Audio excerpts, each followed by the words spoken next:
Finally, we're mere days from the end of college football's regular season, which means a coaching carousel that is expected to be one of the wildest in recent memory is about to start spinning. Over the weekend, Florida jumped on the ride, joining USC and Louisiana State as schools looking for fresh leadership and considered top 10 jobs. Washington, Virginia Tech and Texas Christian are open, too, and there's reason to believe Miami is next. The dominoes will surely fall quickly, and we'll see if USC Athletic Director Mike Bohn's early move on Clay Helton set the Trojans up to get ahead of the impending chaos and be ready for winning time. It's been more than 10 weeks since USC fired Helton and embarked on its first coaching search since 2013. The Los Angeles Times will perform a temperature check right here as developments occur.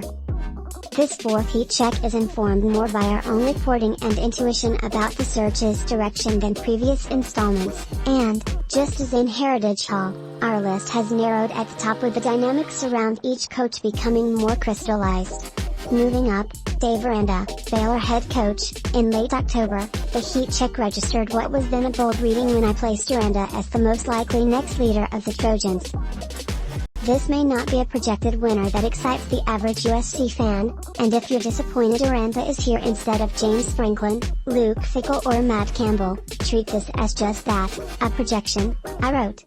That projection has only gained in strength the last 3 weeks, as Aranda's Baylor team knocked off Texas and Oklahoma in Waco and Kansas State on the road to put itself in Big 12 title contention heading into Thanksgiving. If the Bears beat Texas Tech and Oklahoma State beats Oklahoma, they'll PL.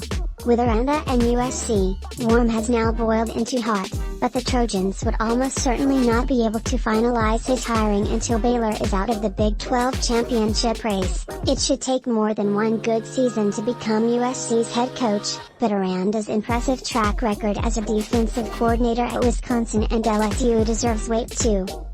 Aranda's unit at LSU was a vital part of the 2019 national championship run, and, with Ed Orgeron now on his way out, it's hard not to shift even more credit Aranda's way. That makes Aranda an appealing candidate in Baton Rouge, too, but there's reason to believe LSU won't hire former member of Orgeron's staff. My gut tells me that USC could get him to Los Angeles. Bohn pursued Aranda to be the Trojans' defensive coordinator after 2019 and nearly had him signed before Baylor swooped in. Think Bohn hasn't been paying attention to what Baylor is doing this year?